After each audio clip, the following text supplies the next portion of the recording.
Welcome to the Parenting with Impact podcast with your hosts Elaine Taylor-Klaus and Diane Dempster, co-creators of ImpactParents.com, an online community, award-winning blog, and service organization helping parents all over the world to raise complex kids become capable, independent adults.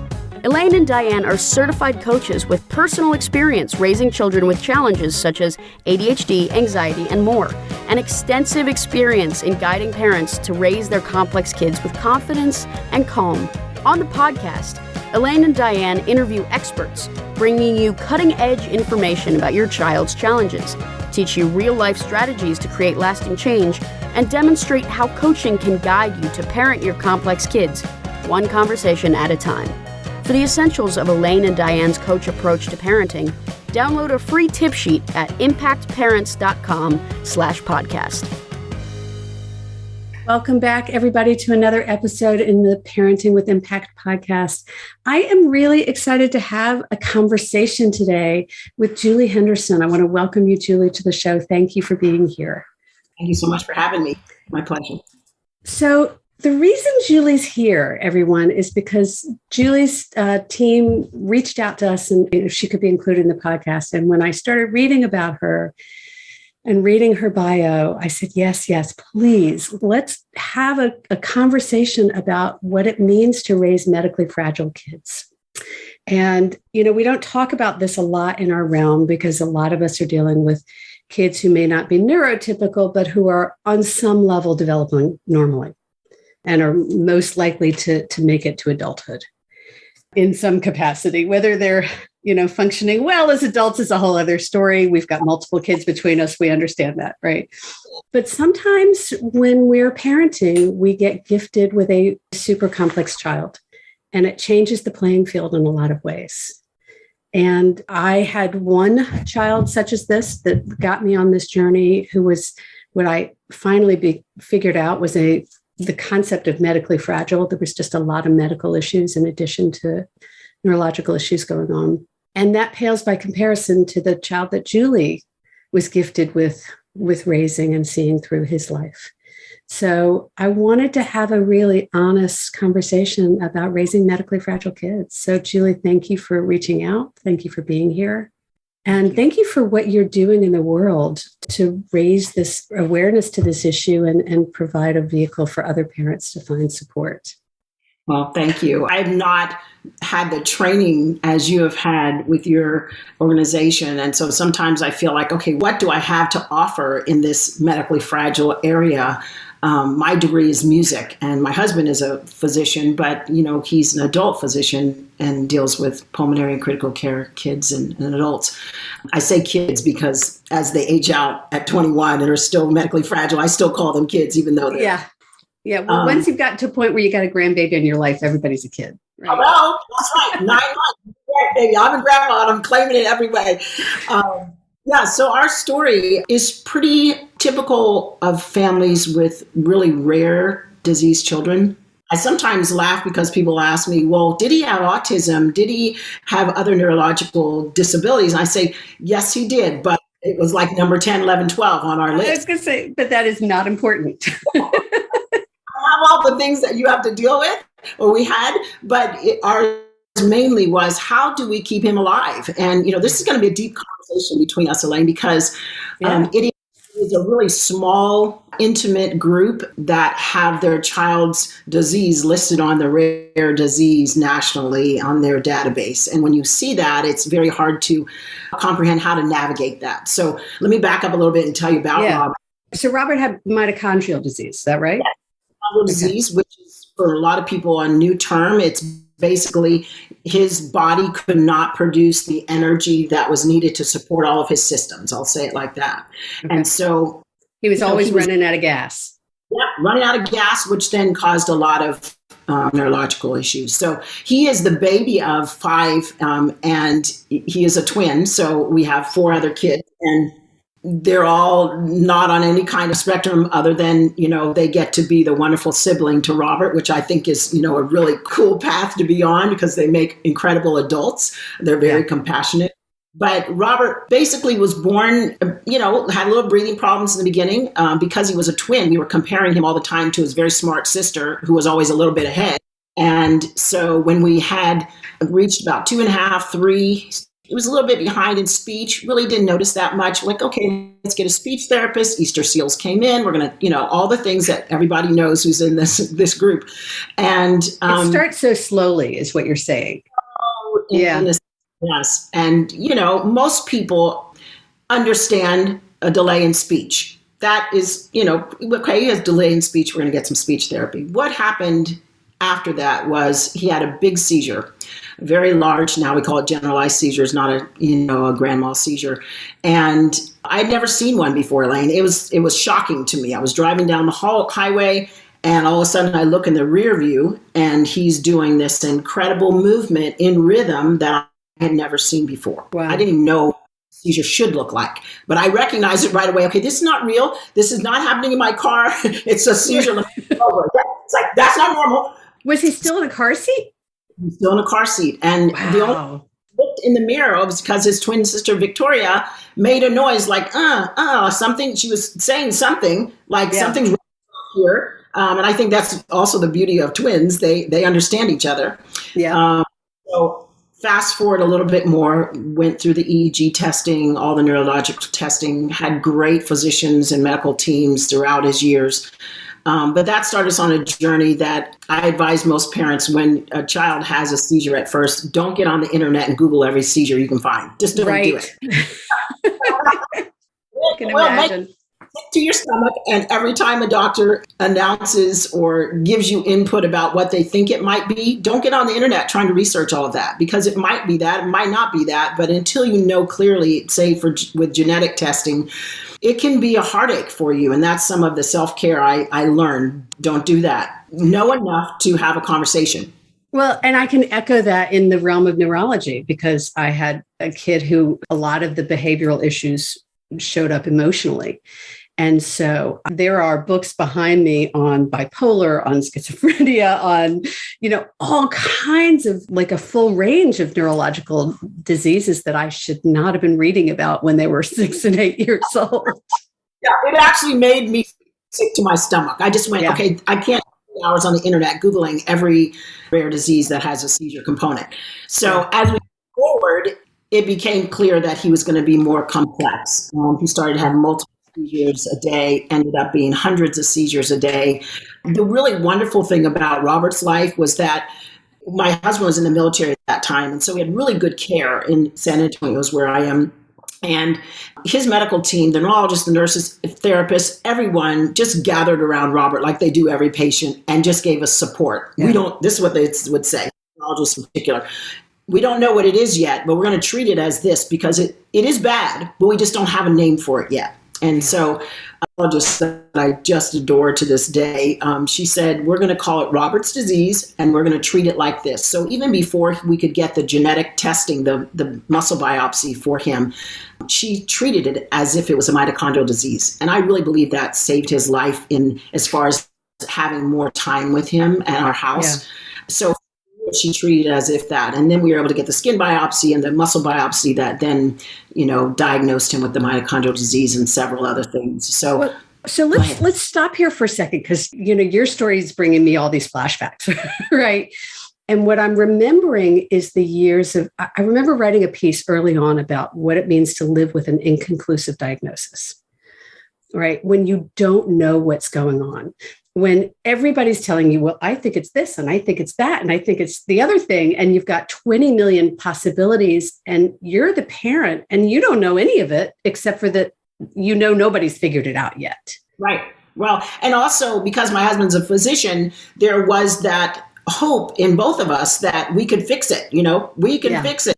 Yeah. What we know now, after all the years of not having a diagnosis, that having a name is really important as far as settling your heart. I think that does have some value.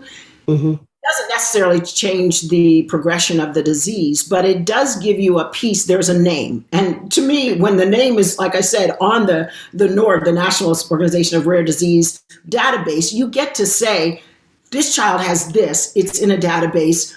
It's real.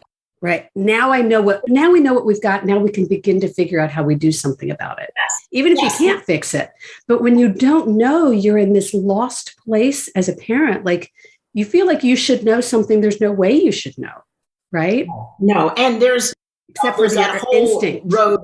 Yes. And then there's that whole road of guilt and shame that I don't know. I can't tell you why he's acting like that. I can't tell you why he has hundreds of seizures a day. Then we went to brain surgery. I can't tell you if the brain surgery is going to work because we really don't know specifically what's happening. I don't know why we're doing the diet, but we haven't tried it. So let's try this ketogenic diet. Let's try this. Let's try all the things that we know right now.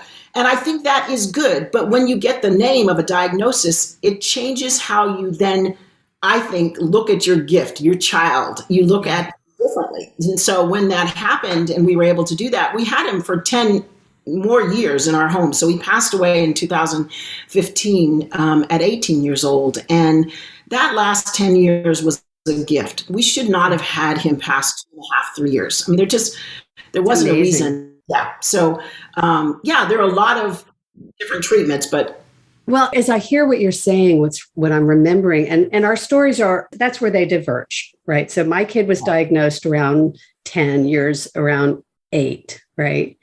The difference is your kid got a diagnosis that said this is a terminal disease, right? My kid got a diagnosis that said if you change this kid can live. Yes. Right. And there was this, in your blog, you talk about the Juli before and the Juli after. Right after Robert. And I think about the kid before and the kid after that diagnosis and what a difference the world was. Again, once we knew what was going on and whether you can deal with it or change it or not, knowing it gives you so much peace. That's the key. It's the peace of we found it. And it sounds, if you haven't been there, you don't know what that piece is you're looking for. You're grappling for years and you're fixing what you know to fix. You're doing the surgeries, you're doing the G-tube, you're doing all the things that are logical and make sense until there is a name. And then I'm going to characterize my heart in a way that I think you'll understand. There was a joy that came in when I had the name, and not even sure if joy is the right word, Elaine, but there was a peace and a joy that I got the privilege of raising this child that now had a mitochondrial disease with a name on it. And I got the joy of raising him for 10 years in our home with incredible medical teams and nurses. And no one else was given that privilege. And so once we realized at that point, this disease is terminal, whether it's a year from now or 10 years from now, if I outlive him or not, there was that peace that I'm going to do everything I can, but I'm not going to fix it. This is his genetic component from one. This is his journey. Yeah. That's right. For whatever reason, he was put here for a short time to bring a lot of love and life to the world and to your family. And to teach us.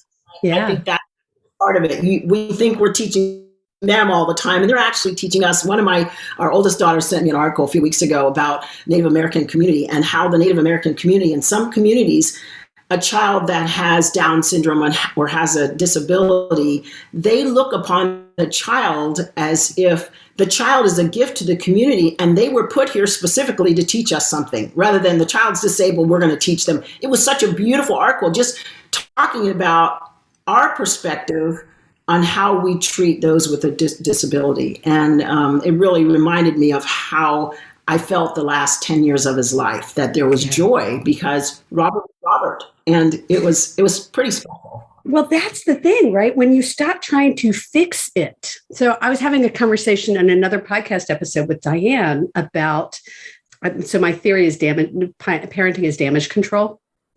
And that our job, all we can really do is realize that we're not going to do it all right and to apologize when we do get it wrong, but to know that our job is actually to steward them on their journey. It's not to try to get them to fit in the box of what we think their journey should be. And when you have a really complex child, it takes a while to get your head around that because everybody's trying to get them to hit the milestones.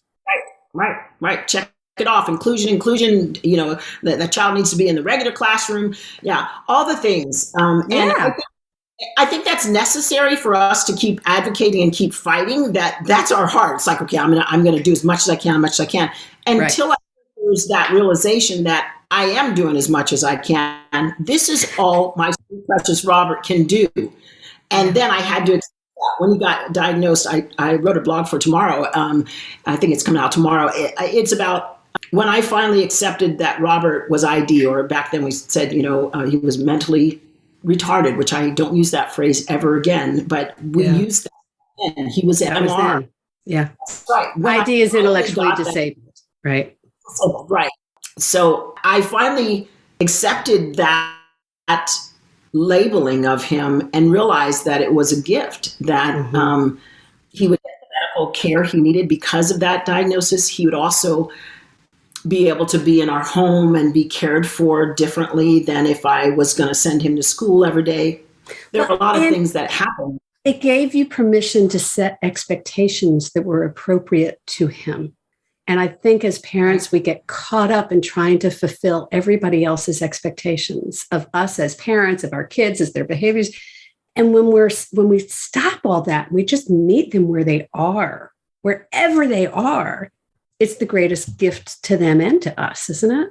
Yeah, it is. And it settles the family too, because with the other kids doing everything, music, sports, we tell our kids now, I said, the reason we only gave you one instrument and one sport, that's the only thing allowed. I said, because I don't have that many hours in the day. I did the same thing. One instrument, that's it. We did one culture, one athletic. Yes. That was the way. Because let's be honest, you as a mom, you had 5 kids. One was a twin with a significant, what we would call a profound disability. You can only do so much. I mean, you're only human. Yeah, I'm only human. That's right. And I still think when I look back, you said, we're talking about looking back too.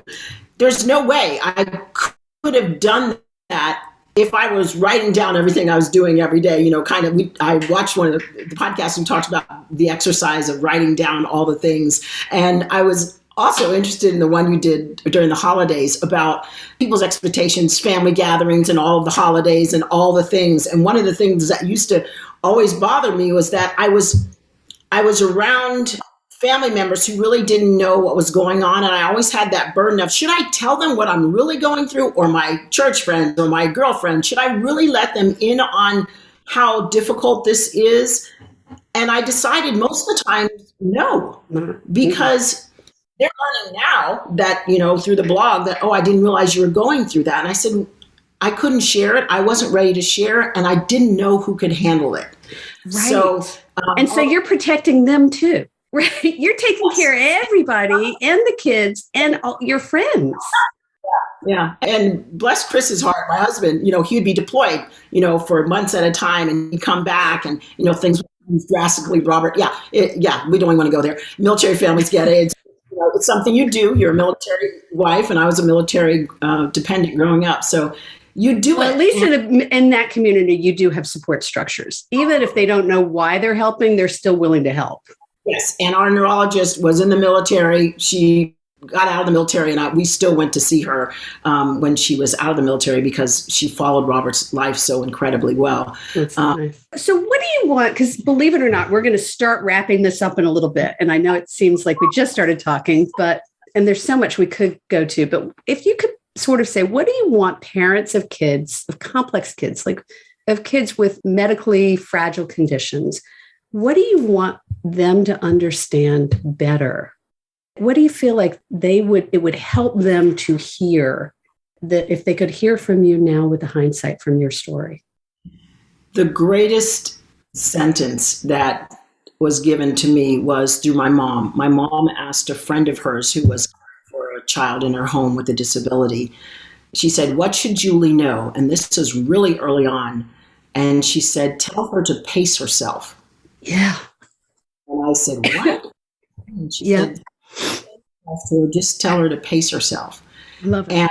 And that on my mind now, even 6 years after Robert passed, that was the most important thing, because I knew I had support medically, church-wise, friends-wise, community neighbors, but I had to internally decide to look long-term jumping to the long term. I guess that's part of it, because and you know your child has a terminal illness, you're always wondering and asking, well, how much time do I have? When will he pass? How would he pass? All those things that logically make sense, but you can't do that every day. You can't. So you've got to pace yourself. So in the impact framework, so for those of you in our community, we talk about this as taking a marathon view. Yes. Right. So we talk about this pace yourself for the long haul, because you're in it for the long haul. And what's occurring to me, so the thing you described about mitochondrial disease was that his body couldn't generate enough energy to meet all its systems. And as a parent, what you needed more than anything was to make sure you were using the fuel in the right places at the right time for yourself. Right. Self-care. Yep. So, I mean, practically, you can say pace yourself, but what does that look like? So I wrote a couple things down because it meant something to me to then say, well, how are you going to explain that to another mom? So pace yourself is a great phrase, but how do you do that? First thing, there are two things that mean a lot to me. Accept that your child is exactly who they're supposed to be. Yes. And that means from a mild diagnosis, quote unquote, or to a medically complex terminal illness child with a diagnosis of terminal illness. Yeah. Accept that that's exactly who they're supposed to be, and that you've been given the joy of raising them. They are yours. No one else got that privilege. You got the privilege of raising this child. They are for you, to teach you, and for you to love, adore, and like you said, just guide them on what they can do. Robert could do 3 iPads on his wheelchair desk. And if you moved a screen off of something he was looking at, he would look at you like, why did you touch my screen? And he'd go right back to it. And sometimes we would test him to see, is he really paying attention to 3 screens while he's watching a movie? Yeah, he was. Yeah. Still had 23, meds a day, but he could do that. So accept that that's who you've been given. And that. So there are 2 things here. One, we would say meet them where they are, wherever they are. But the other that I'm hearing that's really important here is, for whatever reason, this is look for the joy in the journey. Like, there's a reason that he selected you. There's a reason you've been chosen to be the parent of this really complex kid. And, whether you believe in faith or God or universe or science or whatever it is, you're the one in this role. And this is your journey to unfold as well. That's kind of what I'm hearing from you. Absolutely. And you're hearing it correctly. I am a believer in God's divine intervention into my life. And so I don't believe Rob was an accident. I don't believe he was an accident when his first cell, was formed. And I don't believe I'm an accident in that I'm his mom. Right. But I had that joy. So once I came to that, it was different for me. So getting there sooner than later is a really good thing to help you pace yourself. The other thing I would say is you're not alone. You have community around you. And I know you say this a lot. You're not alone. You have resources. Don't go down the rabbit hole researching everything, but you do have the ability to find a community, whether it's your church, your school, your therapist, waiting room, which I know we don't wait in the waiting rooms as often right now with COVID, but that used to be a place you could find great support from other parents. It could be a community moms group. There are people. So when you're strong enough and you're able to tell your story a little bit, find some people around you. I have the greatest girlfriends who walked with me through things. They let me be mad. They let me cry. They let me not believe. They let me do all the things I needed to do in the moment so that I could be healthy enough and able to take care of Robert. The other thing I do love, find something that you like Babs or candles, or I'm an orchid person. So if I'm having a really bad day, I'm at the grocery store buying an orchid because there are just some things that, there's some beauty in the world, and some of that is part of self-care that you get. Whatever self-care you need. Not forget. Yeah. That's right. What I love about what you're saying, I'm thinking about, again, those first 10 years when I was lost. And then as I got clearer, that's when I was able to talk to people. That's when I was able to ask for help. So I know we're out of time and we need to wrap. And I want to ask you one more question. But first, let's tell people how they can get in touch with you. They can go to inourarms.blog. That has all the information about what we do, how you can, join in our community on Facebook. And we have some resources there also. So in our arms.blog, and that's in the show notes. I'm going to target the question. I was going to ask you, is there anything else you want parents to know? But what I want to ask you to address is, what do you want parents to know about asking for help as we begin to close this conversation? It's a really good question. I do not come to that easily. I don't ask for help easily. I had to learn that. So if you don't have that in your personality, that you automatically ask for help, you're going to have to learn to do it. And the best thing to do is just try it and see what happens. Not everybody you ask to help you is able to. Not everybody will be able to handle your child like you can. But you need to start asking. And that group will hold your confidence, and they'll also be there for you. So I would say, if you feel like you can't ask, try it one time. Just venture out a little bit out of the box and say, just a little step, like your best girlfriend or your best guy friend. Just start to tell them a little bit. I'm telling you, now that I'm writing about Robert and what we went through, I realized there were several other people around us that would have loved to have known what was going on. I was just very protective of our family and keeping things private, only because that's how I'd grown up. It wasn't something I was purposely doing. It was just... And in hindsight, I think between the lines, what I'm hearing is that they would have liked to have known, because they would have liked to have been helpful. Yes. Yeah. Very. And so I'm learning that now.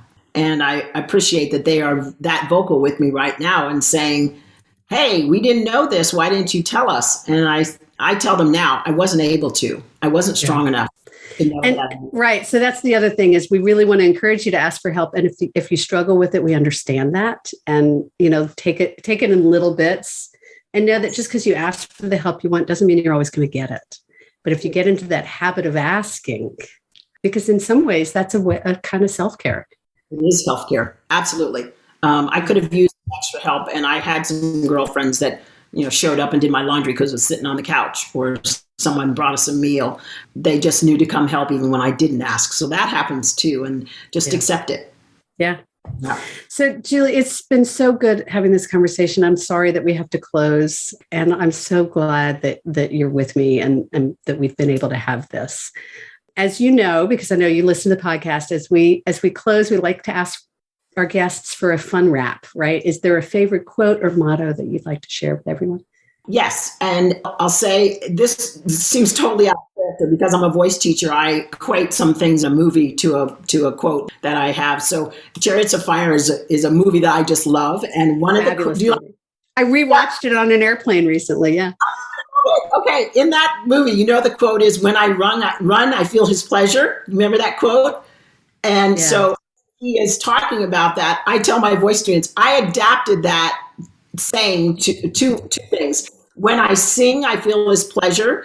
And then the other part of that, when I raised Robert, I felt his pleasure. And I don't think that maybe is applicable to anybody other than myself. But I look back now and I thought, what are the things that meant something to me in my life? Music and raising Robert, those things. Yes, I adore my husband. I love my other 4 kids. But there was something deep about that I felt God's pleasure raising Robert because he'd been given to me. Yeah. And that is something to remember as you're going along, that, there are joys and pleasures in raising the complex medically. Even in all of the difficulty, there's a bittersweetness. Yes. Right. Yeah. The word transcendence comes to me as you were saying. That's really powerful. Yeah. So Julie, thank you for being with me. Everybody listening, thank you for being here, for what you're doing for yourselves and your kids. Know that who you are as a parent now, in the past, in the future, it makes a difference. So thanks for being conscious, and keep on keeping on. Take care, everyone. You've been listening to the Parenting with Impact podcast with Elaine and Diane. For more information on the Impact Parents community, or to join Sanity School for Parents, please visit impactparents.com. If you like what you've heard, please share this podcast with friends who need similar guidance, and subscribe wherever you listen to podcasts.